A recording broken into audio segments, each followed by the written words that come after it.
Bem, vamos começar. Vou começar oficialmente aqui a gravação de um vídeo, encontro da embaixada, onde eu vou responder algumas dúvidas aqui que mandaram no link, tá?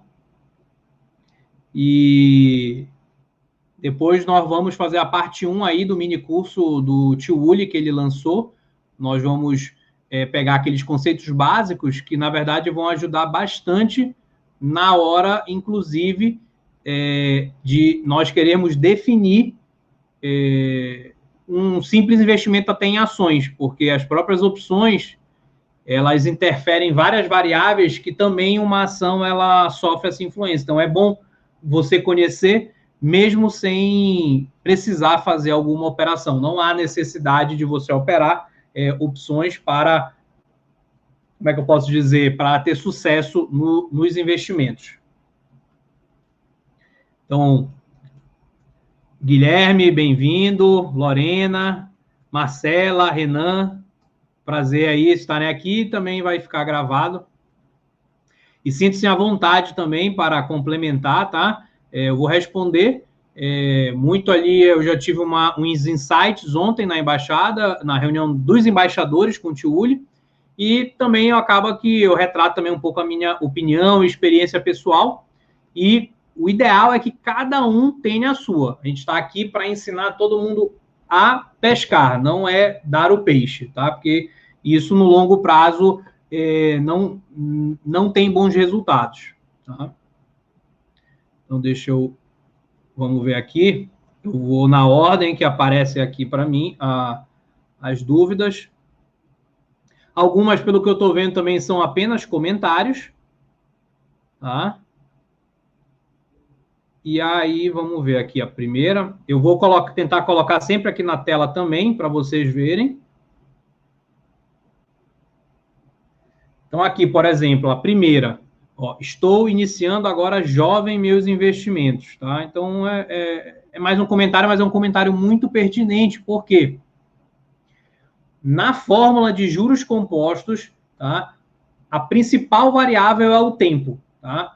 Só que, psicologicamente, nós estamos preparados a só querer resolver o agora, tá? Então, tudo que nos traz prazer imediato, tá? Tudo que nos traz com prazer imediato, a gente quer resolver agora, tá? Simples assim.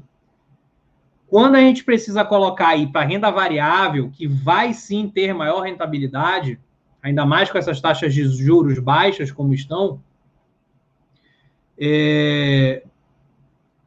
precisa colocar aí pelo menos 7 anos num prazo, tá? 10 anos, se possível. E quando a gente está falando para aposentadoria, se você puder colocar 20 anos, melhor ainda.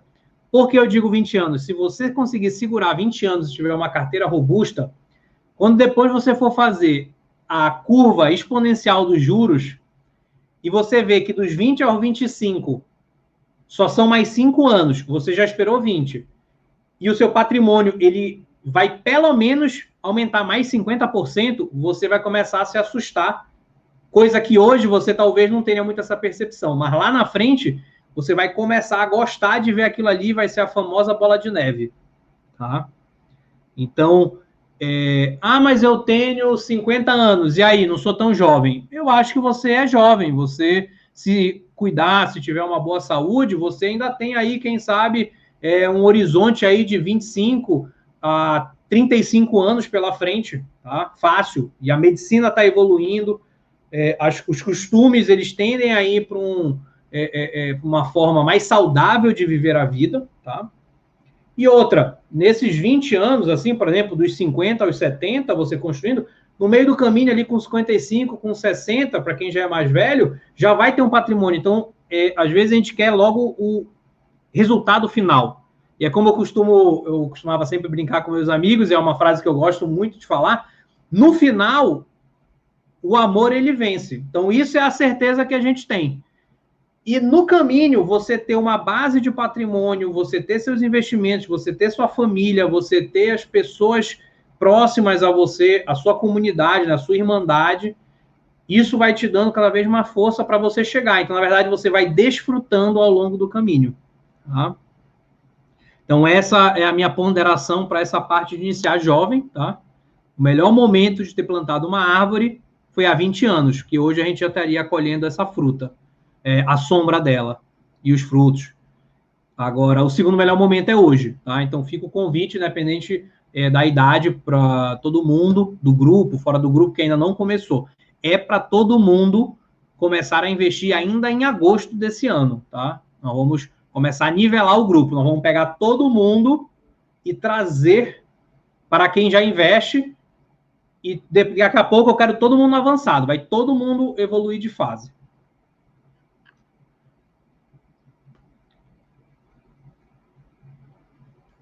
Vou colocar aqui.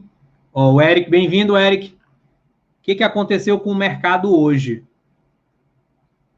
Então, assim, primeiro eu vou te falar a minha vida real, tá? E depois a gente vai, talvez, falar dessa ponderação. Como eu sei alguns ativos que eu tenho, na verdade, eu sei os ativos que eu tenho na carteira. Eu sei de cor, às vezes, como se escreve o ticker dele? Não sei. Eu sei o preço que eles fecharam hoje? Não sei. Nem da minha maior posição na bolsa, eu sei o preço que fechou. Tá? Por que eu digo isso? Porque eu estou tranquilo. Então, não importa se o mercado está subindo ou está caindo. O que importa é o que você tem, o que você escolheu, se você está confortável. Se está no nível adequado de risco. Então, eu estou falando só, primeiramente, a visão do Walter, que trabalhou hoje o dia todo e veio parar agora. Então, eu não fiquei vendo notícias, não tive esse tempo, eu estava produzindo. Porque todo investimento você tem que colocar num custo de capital. E o meu trabalho é o mais alto custo de capital que tem, porque é onde eu estou exposto a maiores variáveis. Então, se lá é o meu maior risco, eu exijo um maior retorno. Então, é por isso que eu concentro muito nele, porque é lá que está me dando mais retorno. Tá? Um trabalho extra, talvez, é lá que vai me dar mais retorno. E os investimentos, por mais que seja em renda variável, ele tem algum risco, ele não é tão alto quanto do seu trabalho. Tá? Então, como eu sei por que eu estou investindo e quando eu vou sair, não é o que acontece hoje no mercado que vai me assustar. Tá? Então, esse é o primeiro ponto. Então, eu, Walter, tranquilo, porque eu sei que o que eu tenho são ativos bons, excelentes, na verdade. Eu gosto do case deles, dos números deles e o que eles vêm fazendo até com relação ao Brasil e também ao meio externo. Tá? Então, eu vou dar uma olhada agora aqui, eu vou entrar, vou digitar aqui no Google, ó, IBOV, tá? E aí já aparece para mim aqui no Google, tá? Vamos dar uma olhada aqui, eu vou mostrar aqui.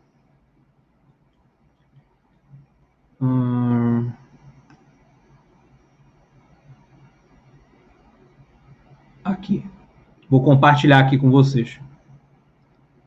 Então, acho que vocês estão vendo aqui, mesmo que eu, né? Ótimo. Aqui o gráfico do Ibovespa. O que eu analiso aqui mesmo? Que ele derreteu, né? Ele caiu aí 2%, tá? Então, assim, o que isso me traz é que, mesmo que nós estamos em tendência de alta, a volatilidade ainda está muito alta. Então, assim, mesmo que você não opere opções, você entender que existe uma volatilidade no cálculo das opções, às vezes você só olha ali uma precificação, você abre as opções, vê mais ou menos quanto é que está a volatilidade implícita do mercado, porque nós temos opções de BOVA, tá? Que é um ETF que replica o mercado, assim como também tem de Vale, Via Varejo, Petrobras, as mais líquidas e as que mais mexem com o índice, né? Também Itaú está incluso nisso daí, tem grande peso. Então, assim, eu vou colocar aqui, ó, mesmo numa tendência de alta, eu colocando aqui para 6 meses, eu vejo que a volatilidade ainda está alta. O que isso quer dizer? O mercado está percebendo risco. Então, não me interessa o que analista está falando, o que banco X falou, o que me mandaram fazer aqui, o que uma corretora me deu de dica. Eu olho aqui e já entendo que todo dia está acontecendo isso. A gente está ficando feliz com 3% e muito triste com 2%, com 3%. Às vezes, isso quando a gente não está exposto no mercado, a gente está exposto numa ação, a gente está vendo ações fazerem circuit break, tanto para cima quanto para baixo. Tá? Então, isso é muito ruim, porque quando vai para cima é muito bom, mas quando vai a mesma coisa para baixo, veja bem, quando vai a mesma coisa para baixo, o nosso psicológico ele não é preparado para aceitar a derrota. Então, nós sofremos pelo menos o dobro na derrota, que é a teoria do prospecto do Daniel Kahneman, que ganhou o Prêmio Nobel de Psicologia falando sobre isso. Não, de economia, se eu não me engano, até foi o Prêmio Nobel dele, porque ele pegou essa parte de economia comportamental. Tá? Então, assim, é muita dor, é muito sofrimento para todo dia. Por isso, até que se você vive um trades intradia, né, que é o day trade, é algo que você tem que estar muito preparado, porque não é nem só conhecer a técnica, é ter o psicológico, tá bom? Então, assim, João Paulo, né, o Eric, né, gostei da tua pergunta e aqui fica, tipo, essa... Calma, o que importa para nós é o longo prazo. Eu coloquei um gráfico de 6 meses, que ainda é curto prazo, tá? O que não dá é a gente se guiar por curtíssimos prazos. Eu vou até aproveitar e ver se essa queda aí não pegou algumas ações das minhas queridas, e de repente abaixou o preço médio dela, ou pelo menos descer um pouco, para talvez amanhã eu fazer um novo aporte, tá? Haja visto que eu ainda não fiz o meu aporte do mês, agora em agosto, né, que acabou de virar. Tá? Então, talvez, na verdade, é uma boa oportunidade. Mas quando eu olho nos 6 meses, eu fico tranquilo. Tá? Se eu fosse para um gráfico, né, que eu acho que já mais lá para frente nós vamos trazer temas aqui sobre analisar gráficos, sobre tentar entender a psicologia de manada, tudo isso dá para ver nos gráficos. Então, eu gosto do gráfico, tá? Ele dá muitos insights, ele dá muita notícia, é melhor do que ler sites especializados como o Valor Econômico, na minha opinião. Então, assim, a tendência está de alta, tá bom? Aqui, pelo menos 6 meses, então, desde ali de 23 de março, que bateu a mínima, né? Que acabou aquele negócio lá de todo dia tinha 3 circuit break, né? 2 circuit break, e aí tá subindo. Então, eu não me preocuparia com isso, tá? Se a gente for olhar nas notícias, o que ficou dizendo é que eu ouvi alguma coisa sobre o mercado americano, né? Sobre querer saber se ia ter ajuda, né? Se ia aumentar mais a liquidez, tá? Mas isso é ruim. Então, isso aumenta o risco, por isso que provavelmente, deixa eu dar uma olhada aqui, provavelmente metais devem ter subido. Deixa eu dar uma olhada aqui.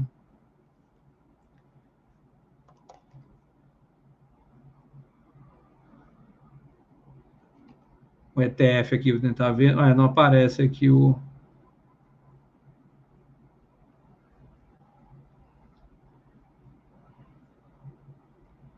Deixa eu... Tá só abrindo aqui, peraí. Ó, aqui, ó. Viu? Ouro subiu 2% hoje, tá? Então, veja bem, ouro não é... Você não produz com ouro, tá? Nada. Não é para isso que você está fazendo. Ele é uma reserva de valor, tá? Então, isso fica claro.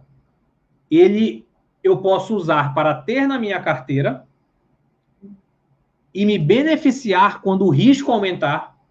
E o risco no meio acadêmico é a volatilidade, que é aquela coisa que nós vamos ver nas opções, e que também essa volatilidade, a gente está vendo aí o mercado subindo 2, descendo 2, então tá muito alta essa volatilidade. E aí eu consigo ver que realmente se confirma, ou seja, eu prefiro me balizar de notícias aqui, nesse aspecto aqui, e o ouro subiu, tá?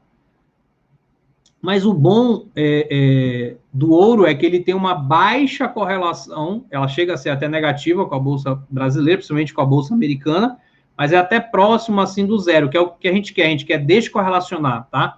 Então, até tem uma pergunta que eu vou adiantar quando chegar lá nela, que me perguntaram assim, por que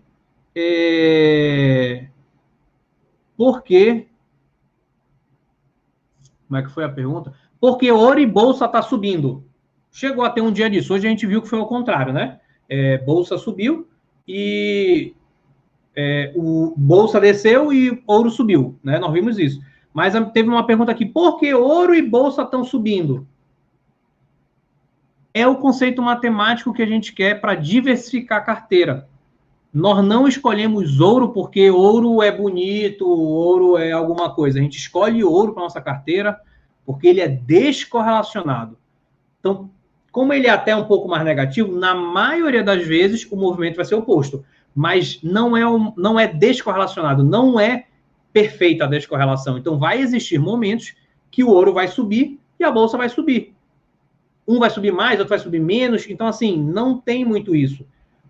Quando a gente fala em hedge, que é a proteção, nós queremos uma correlação negativa perfeita, que é o -1. Ou seja, se esse sobe, esse necessariamente cai.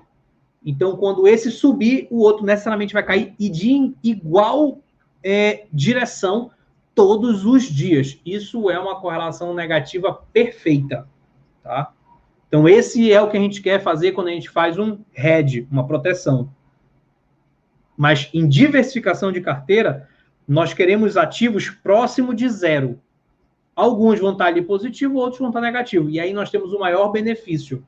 Então, com isso, eu queria que ficasse claro o porquê a gente escolhe ouro para compor a carteira. Porque se o nosso centro é a Bolsa Brasileira, é aí que a gente tem mais aptidão, é aí que a gente está mais investindo, tá? Então, quando a gente coloca o ouro, a gente agrega dessa forma. Tá? Olha aí, pergunta aqui do Guilherme. Quantos ativos ter na carteira para uma boa diversificação? Muito boa a pergunta, Guilherme. Se você puder falar aí, se você já investe, quanto você tem, alguma coisa assim, enquanto eu vou comentando.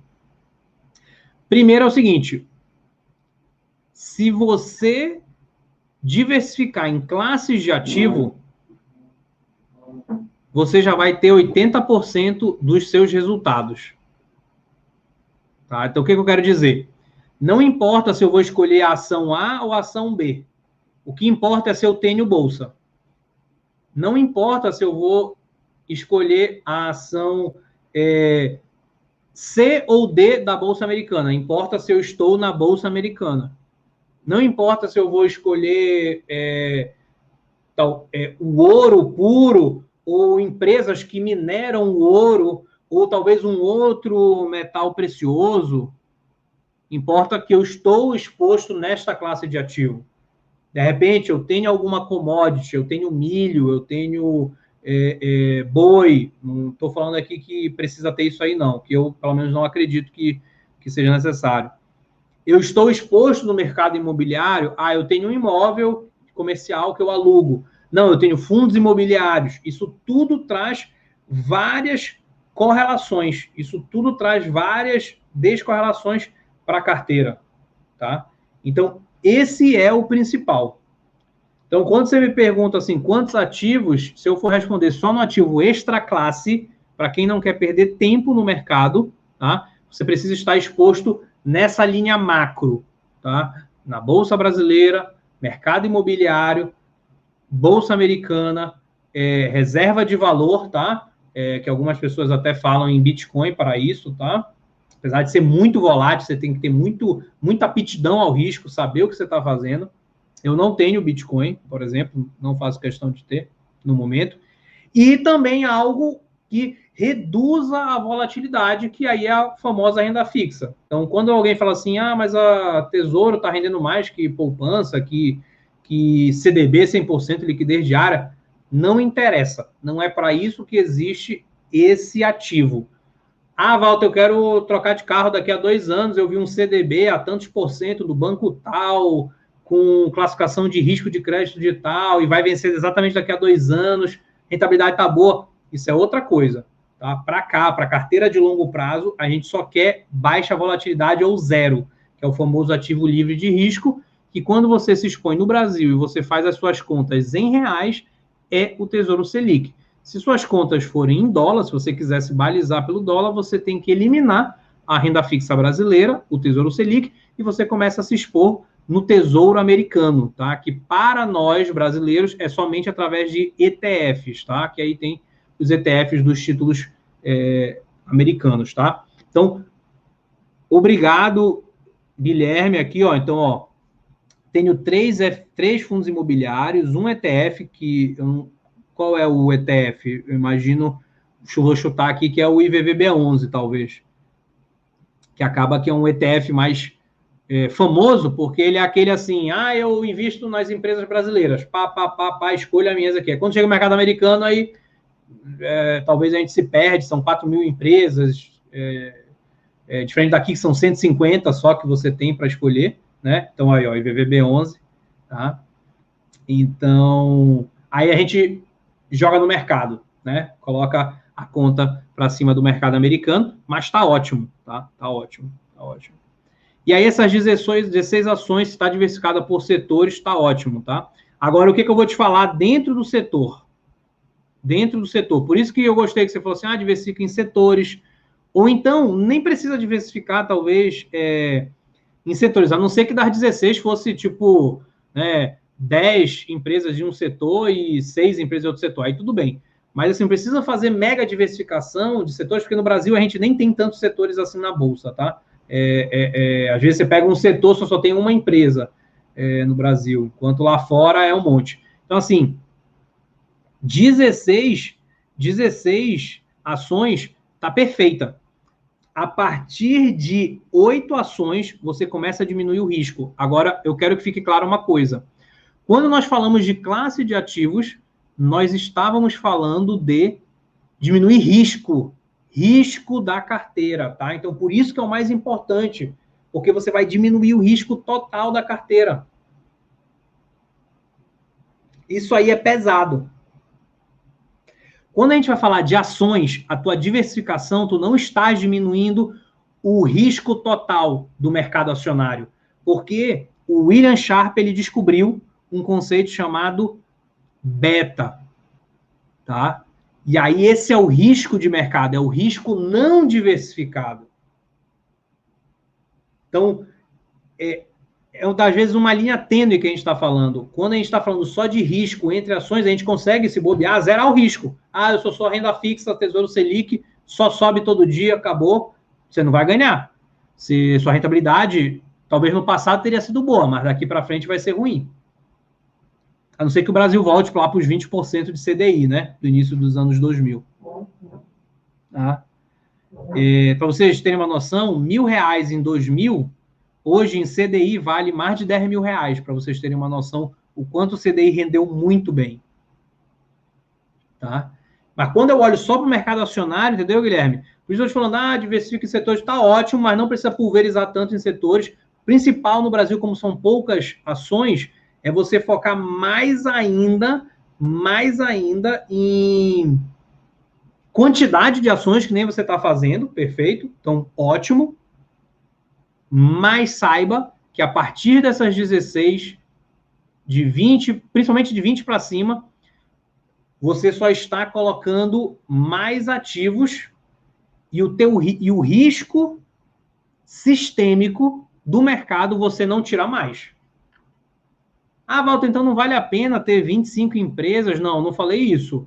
Porque às vezes você está tão em dúvida de qual empresa, você também não quer um ETF, mas você também não quer entender tão a fundo uma empresa.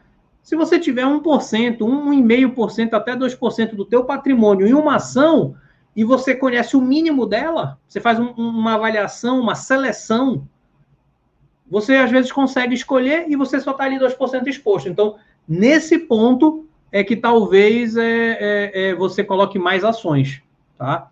Agora, o errado é as pessoas falam assim de maneira fácil, do buy and hold, tá? E fala assim, não, eu tenho 5 ações. Para você ter só 5 ações e se dizer buy and hold, você tem que saber muita coisa dessa empresa, você tem que saber como ela ganha dinheiro, você tem que saber tudo sobre ela. O que aconteceu, se o último lucro, por que deu baixo, por que deu... Entendeu? Por exemplo, o Itaú lançou agora o resultado dele, tá? Se ele não tivesse a provisão de devedores, o lucro dele teria sido maior do que do segundo trimestre do ano passado. Ou seja, se você tira o risco da pandemia, o risco do crédito, você está vendo que, na verdade, o banco ele melhor, ele está crescendo, tá? Mas você precisa entender o que ele está fazendo para se ajustar, e você quer isso. Então, para você escolher várias empresas e ter ali só um pouquinho do patrimônio, você exige lucro constante. Para você admitir baixa de lucro ou prejuízo, Inclusive, EBIT negativo, que é absurdo, você precisa conhecer a empresa, porque você vai entender o case dela. Você precisa entender porque a Engie é uma elétrica muito alavancada. Você precisa entender porque a Klabin é muito alavancada. É diferente de, não vou dizer hoje, mas diferente de no passado, a Oi ter se alavancado demais só para pagar dividendos para o acionista controlador sugar o máximo de dinheiro que ele podia. Tá? Então, infelizmente, no Brasil, né, ainda se passa muito a mão na cabeça. Beleza, Guilherme? Dá um retorno aí. Olha a Marcela aí. Dá para investir no ETF americano dentro da B3. Perfeito. As opções são poucas hoje na B3, tá, Marcela? Mas nós temos 2 ETFs. Um que é o IVVB11, tá? Que é da BlackRock. O que esse IVVB11 faz? Ele compra cotas do IVV. Ah, o que é o IVV? É um ETF que replica nos Estados Unidos o SP500, que são as 500 maiores empresas americanas. Então, é isso que o IVVB11 ele faz. Por isso que, se você for olhar, a taxa de administração dele é muito menor do que o BOVA. O BOVA é meio, o IVVB11 é 0,2. Mas veja bem, já tem o IVV lá nos Estados Unidos que já desconta um pouco. Tá? Então, às vezes, você precisa até entender a sua operacionalidade. Não, eu prefiro ficar só no Brasil? Não tem problema. Ah, não tem problema eu começar a ter meu patrimônio um pouco nos Estados Unidos. Hoje em dia está muito fácil. Então, por que você não compra o IVV direto? E não fica tendo dupla taxação? Ou então você vai no VU, que é o VOO, que é a mesma coisa, só que é da Vanguard, que é a empresa que começou os ETFs, através do seu presidente, fundador, John Bogle, que já faleceu, acho que uns 2 anos aí, infelizmente. Tá? Então, assim, e tem o do Itaú. O Itaú, quem sabe o que o Itaú é aqui no Brasil, né? É o melhor banco, né? Ele já percebeu que esse mercado tem um futuro muito promissor. O que ele está fazendo, o Itaú? Ele está entrando no mercado de ETFs, tá? Então, existe o ETF, acho que é SPY, alguma coisa assim, mas ainda não tem tanta liquidez. Mas ele é isso. Acho até que ele tem uma taxa de administração menor que o VVB11, mas no momento, tomem cuidado, tá? E o principal, galera, baixa liquidez não quer dizer que você não vai conseguir comprar. Você compra. O problema é sair, que aí você talvez não tenha um comprador, você tenha que baixar muito o preço, tá? Mas como eu acho que para todo mundo, isso é uma dica que eu dou para todo mundo vai começar, tem que começar por ETF. E depois, aos poucos, você adiciona, nossa, eu tenho um ETF do BOVA, eu tenho um mercado. Porque eu não pego uma small cap, uma empresa pequena que eu identifiquei, começo a estudar ali ela e escolho uma empresa. Ou seja, você está acrescentando a sua carteira, porque você tem as maiores e você acrescenta uma pequena que pode ser explosiva. E aí, aos poucos, você começa a ter ações e o ETF vai ficando cada vez um percentual menor sem você precisar vender. Se, na verdade, quando ele baixar no seu percentual meta da sua alocação de ativo, você vai comprar mais. Então, fala assim, o ETF não tem a isenção de 20 mil de venda. Você não vai vender o ETF. Quando é que você vende uma ação? Tá? Isso até é uma pergunta, eu acho. Quando é que você vende uma ação? Depende da sua técnica, depende da sua estratégia. Eu vou falar, talvez, da estratégia que é a mais comum, o famoso buy and hold, né? Ou, de repente, investimento em qualidade ou em valor também, tá? Existe uma interseção dessas estratégias que, às vezes, acaba confundindo o que é o quê, mas é quando a empresa perde o fundamento. Então, vamos supor que eu tenho o ETF GOV11, que é de governança corporativa, e tem as empresas X. Quando as empresas X decretarem falência, ou tiverem ali fora das categorias de fazer parte do índice de governança, ela automaticamente é eliminada do fundo. Ou seja, o fundo faz isso, eu não preciso vender. O fundo, ele automaticamente, então, tipo assim, para quem não quer olhar o mercado e quer ganhar muito dinheiro, por que a gente só está falando isso agora? Ah, Walter, isso é até pouco tempo atrás, ninguém falava, porque é agora que está bombando esse mercado. É agora que a coisa começou a pegar gosto. Porque aconteceu? Os influenciadores, eles começaram a falar, gente, fundo, os caras só te tomam dinheiro. E olha os estudos, os caras não vencem o mercado. E aí vem o Warren Buffett e faz uma aposta e coloca o dinheiro no mercado americano, que é um ETF. E ele ganha. Então é por isso que a coisa está...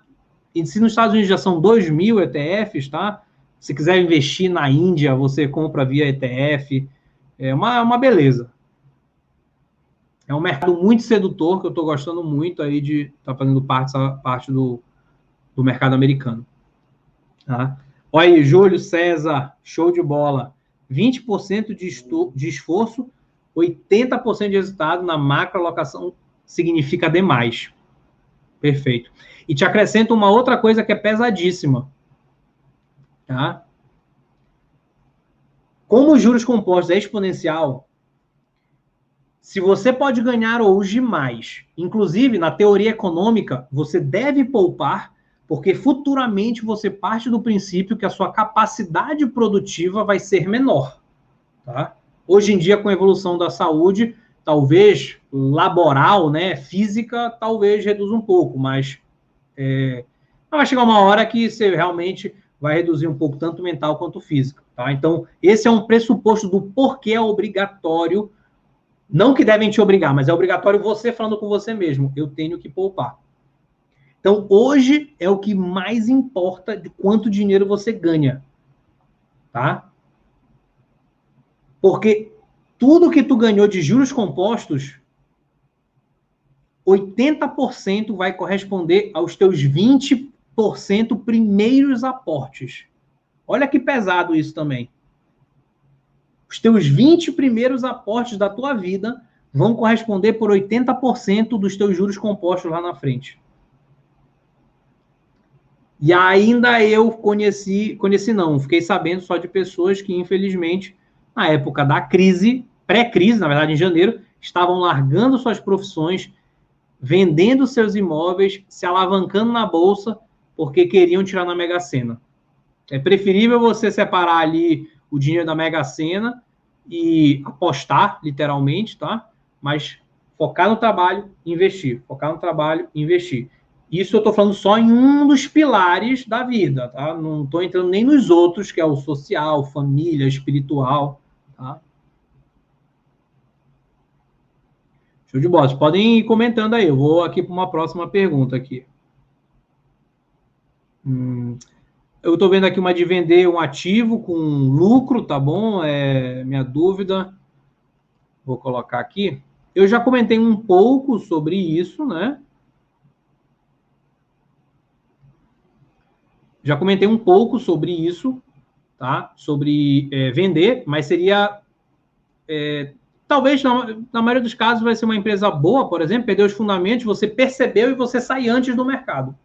Tá? A Eternit, que era um excelente case, ela deu vários sinais. Eu não entrei nela, então, assim, mas eu sei que é muito fácil também falar você olhando para o passado, mas ela dava vários sinais. Assim como também ali em janeiro, fevereiro, a bolsa já dava sinais de queda, mas é muito fácil realmente falar, né? Isso para todo mundo, né? Quando passou, tá? Por isso até que o Nassim Taleb, ele não acredita que foi um cisne negro, porque ele também concorda que era algo previsto, esse crash do corona. E para ele, um cisne negro é algo sistemático e não previsto. Então, quando você vê que realmente, antes do crash, já estava em tendência de baixa, aquilo ali elimina de cisne negro, tá? Só que, como todo mundo acha bonito, termos como skin in the game, né? Pele em risco, e cisne negro, aí a pessoa fala porque ela acha bonito falar, mas ela nem sabe o significado que o autor quis dar, tá? Agora, se você quer criar um outro significado, sendo que o autor fala que é outra coisa, tá? Então, agora sim, quando vender um ativo com lucro,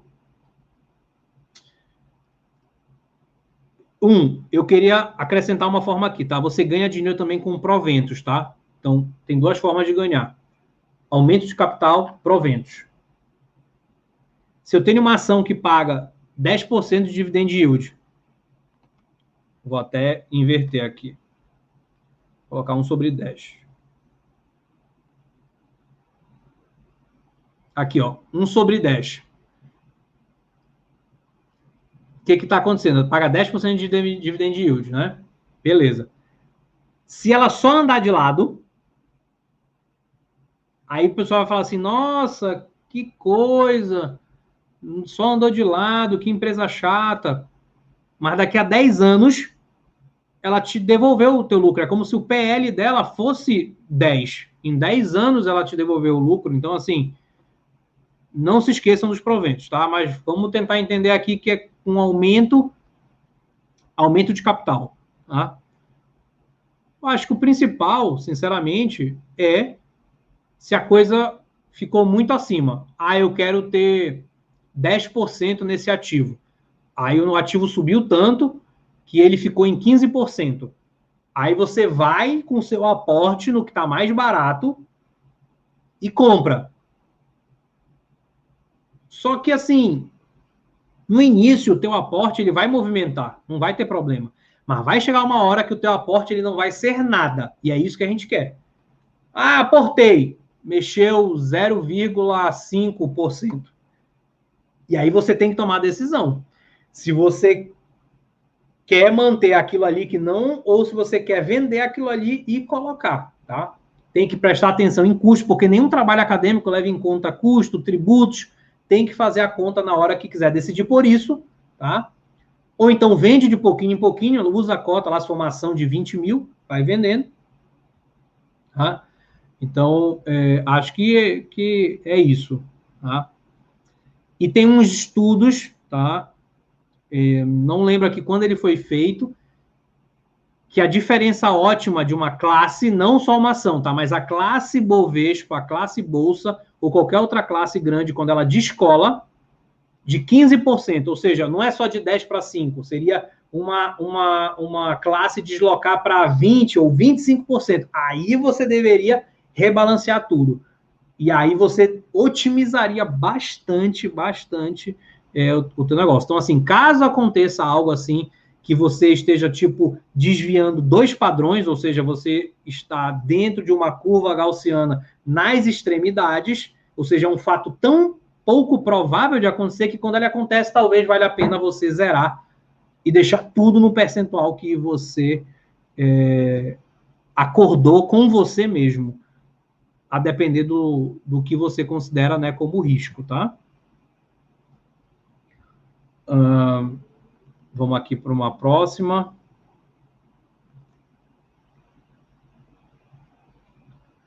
Aqui nem deu para caber toda ela.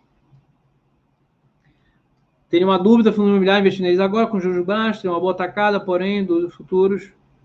Tá ótimo. O que acontece? No Brasil, quando a gente fala de juros, que é esse DI, todo mundo entende aí o que é DI, tá? O que é a taxa Selic, o que é o CDI, o que é essa taxa DI. Se alguém não entender aí, me avisa, tá?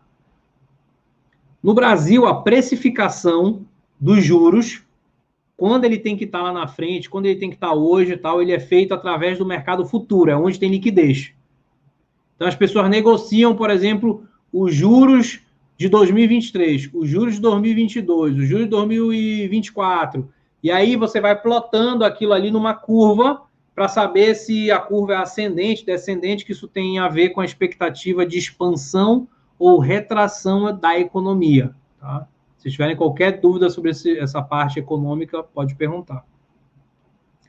E o que eu posso dizer é o seguinte: sempre é hora de você comprar uma empresa, um ETF, uma ação, um FI. Então, esse é o primeiro ponto. Sempre é hora de comprar. Nunca vai estar caro, tá? Só vai estar caro se você já tem a carteira constituída e esse ativo ele está extrapolando aquele erro estatístico lá de 1 ou 2 desvio padrão, tá?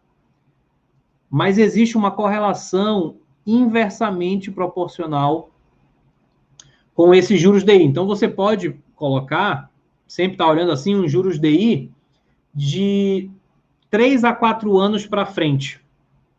Então, por exemplo, 2020, eu posso estar olhando os juros desde 2023. os juros DI de 2024, e eu vejo como é a curva desses juros. Tá? Se esses juros continuar caindo, eu provavelmente tenho inversamente proporcional o IFIX, que é o índice, né, dos fundos imobiliários, tá? Que representa os ativos imobiliários mais líquidos, que ainda é bem pouco, eles vão estar subindo. Se lá na frente eu vejo uma percepção desses juros DI subindo, o IFIX ele tende a cair.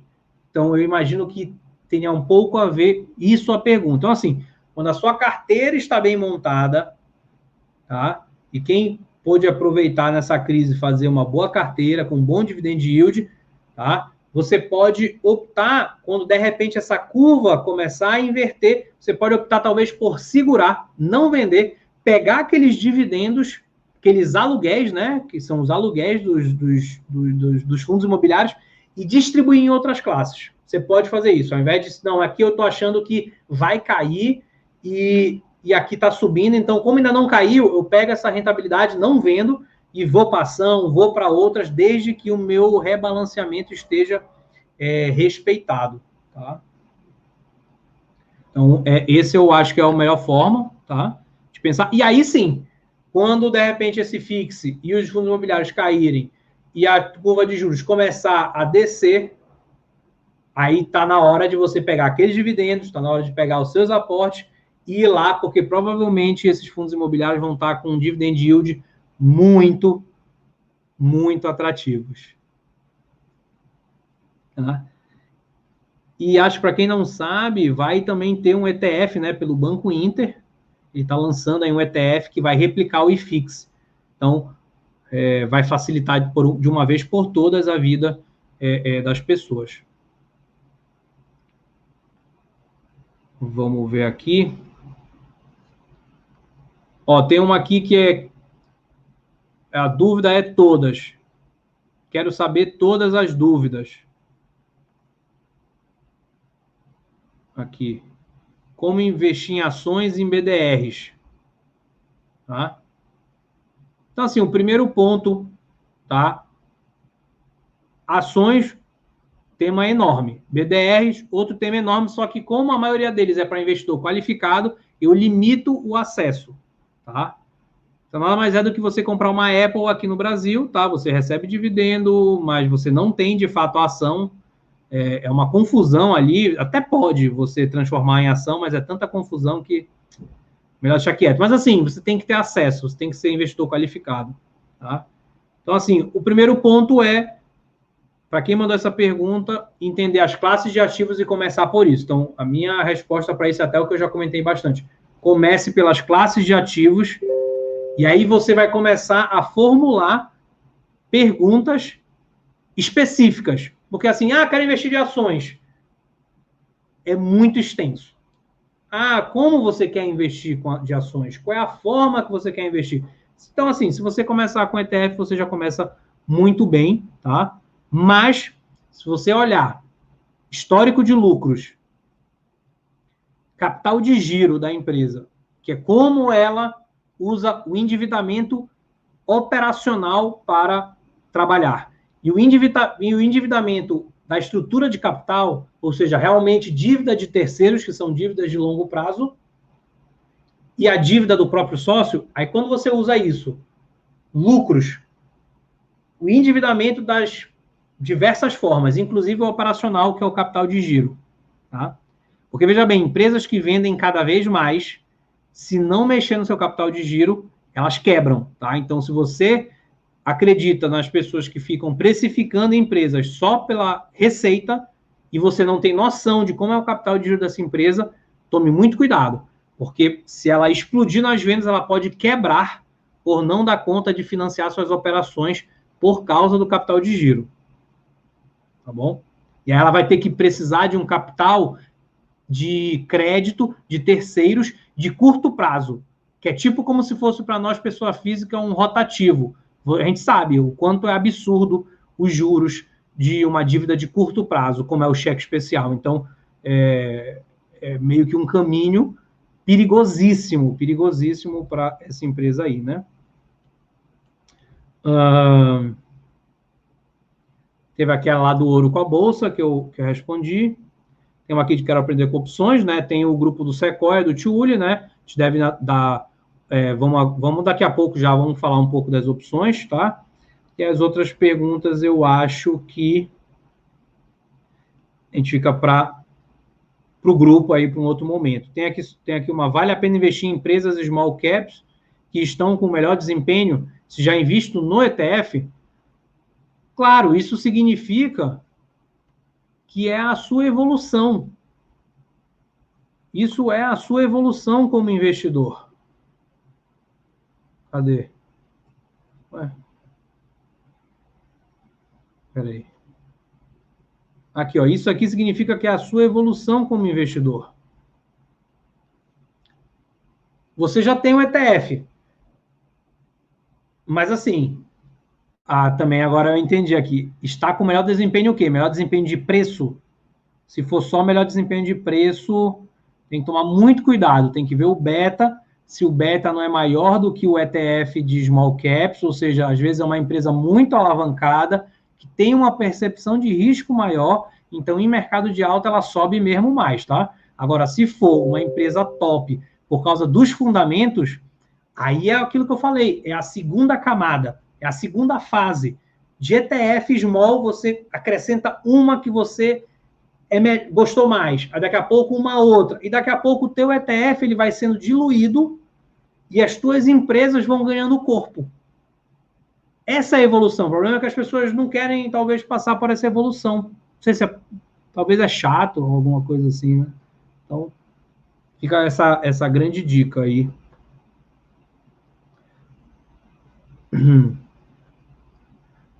Aqui, ó. Banco Inter é uma boa opção como porta de entrada para iniciar uma carteira de investimento? Perfeito. Taxa zero, tá? Então, assim, todo mundo tá falando assim, a bolsa, ela...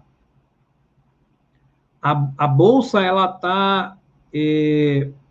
A bolsa, ela tá... Como é que é? Deixa eu voltar aqui para a pergunta. Tá. Recorde, né? Recorde de CPFs na bolsa. Recorde, porque a renda fixa não dá mais nada. Gente, não é só por isso. É porque é barato hoje investir. Se há muito tempo a corretagem já fosse gratuita, nós teríamos mais gente na bolsa. Agora, eu garanto que essa enxurrada de CPFs está entrando com um capital para o mercado muito pequeno. Então, nós temos que aceitar a humildade e entender que nós somos minoritários. Nós não comandamos nada, nós precisamos seguir fluxo. E entender para onde esse fluxo vai nos levar. Tá? Então, assim, Banco Inter, Clear, vá com tudo. Não, eu tenho uma que é R$5, eu tenho um outro lá que é 8, eu tenho um que é 3. Qual é a minha recomendação? Os teus custos têm que ser abaixo de 1% do teu aporte. Eu tenho R$1.000 para investir todo mês, mas eu pago R$100 de dividendo, não, R$100 de relatório de casa da análise, R$20 de corretagem, mais não sei o que lá. Aí, quando você vai ver, você, na verdade, por mês, é 700. No longo prazo, esses R$300, ele vai contar. Vai ser tipo uma taxa de administração que você está pagando para um fundo que você quer fugir. Tá? Aí, Júlio, fala sobre o ganho de capital e dividendos após tributação aqui no Brasil.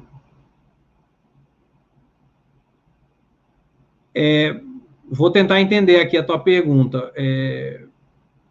Dividendos, tá? Ele não é tributado, por enquanto, mas pode ser.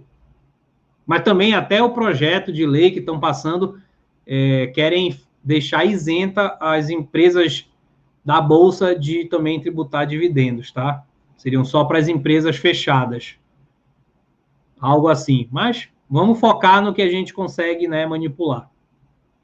Então, assim, dividendo não é, tá? Existe uma outra forma de remuneração, que é o juros sobre o capital próprio. Então, já é tributado. Já é 15%. E digo mais, as empresas preferem distribuir sob a forma de juros sobre o capital próprio. Então, assim, você já é tributado e não sabe. Talvez, né? Espero que saiba. Se não, está sabendo agora. Ah, Walter, então por que não é só juros sobre o capital próprio? Porque tem um limite. Tem um limite. Ela não pode colocar tudo. Existe um limite, um teto, de que depois disso tem que ser dividendo. Por quê? Porque quando ela coloca juros sobre o capital próprio, ele vem como um lucro antes dos impostos. Ele vem tipo um resultado financeiro. Isso faz o quê? Com que você reduza. É uma despesa financeira. Então, você reduz o seu lucro, e se você reduz o seu lucro tributável, o teu imposto de renda e a contribuição social sobre o lucro líquido vai ser menor. Olha que interessante. Então, empresas saberem mexer com a sua tributação, ou seja, a tributação é 34% no Brasil. Tá? Mas existem empresas que têm uma gestão tão boa que ela tributa só 10%. Eu já vi empresas que eu não vou lembrar agora, que é 4%. Ah, Walter, por longo prazo vai continuar? Não, por longo prazo todo mundo tende à média. Todo mundo tende, no caso da tributação, aos 34%. Tá? Mas é até uma outra dica, quando você vai analisar fundamentalmente a empresa, você observar como ela faz a gestão tributária dela. Assim como nós, pessoas físicas, devemos fazer a melhor gestão tributária para as nossas vidas também. Tá? Espero que tenha respondido aí, Júlia. Como começar com pouco capital, tá? Olha, tendo empresas com corretagem de zero, inclusive no fracionário, você vai lá numa ação, mesmo uma ação que custe R$50, você compra uma ação a R$50 e pronto. Você compra um Tesouro Selic, você pode fracionar, eu acho até que o mínimo hoje é R$100 de Tesouro Selic para comprar. Mas existe o fundo BTG Pactual, Tesouro Selic, zero administração, tá? Então, eu fiz os cálculos, fiz um backtest, não tem diferença. Só tem que talvez ver o mínimo aí, se existe um mínimo para você aplicar. Então, também é uma outra possibilidade para você se expor em caixa, em renda fixa para o longo prazo, que nós vimos que o que a gente quer é segurança e não rentabilidade.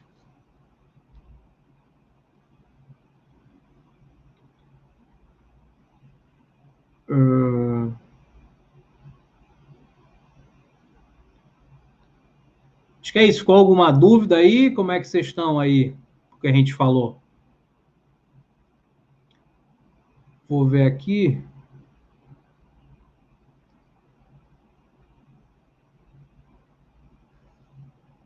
Acabou que vai dar 1 hora já de live, tá? Acho que a maioria das perguntas já da nossa embaixada que estavam no relatório foi respondida.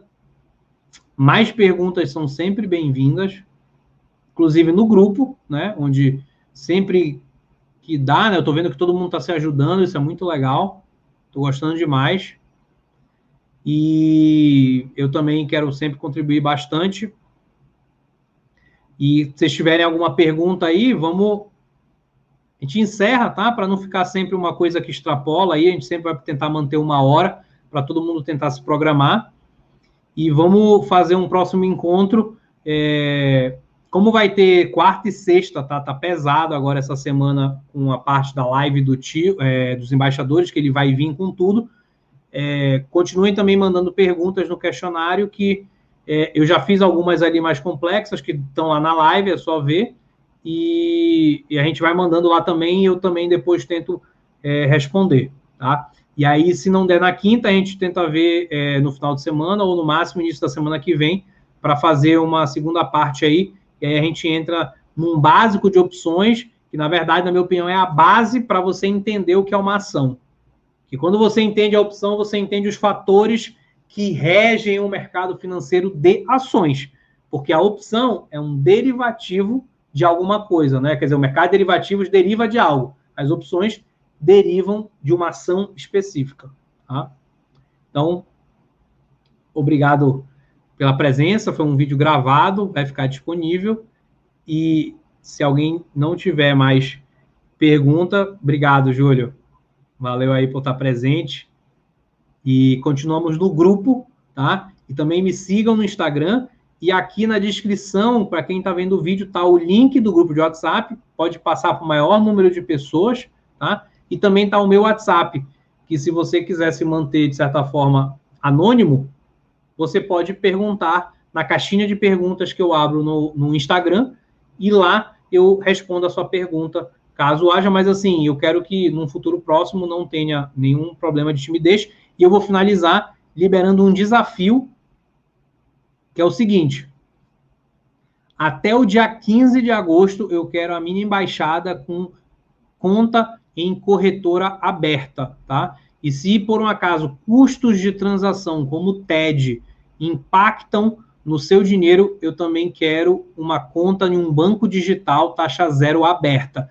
Com essas duas coisas, nós vamos começar a trazer todo mundo mais próximo, tá? Então, eu quero até o meio do mês, dia 15 de agosto, todo mundo com corretora, e se quiser zerar o TED, com também uma conta de banco aberta. Isso você faz em um dia, é super rápido, tá bom? Fiquem com Deus, uma boa noite e vamos curtir esse fim de dia aí. Uma noite abençoada para todo mundo, um abraço.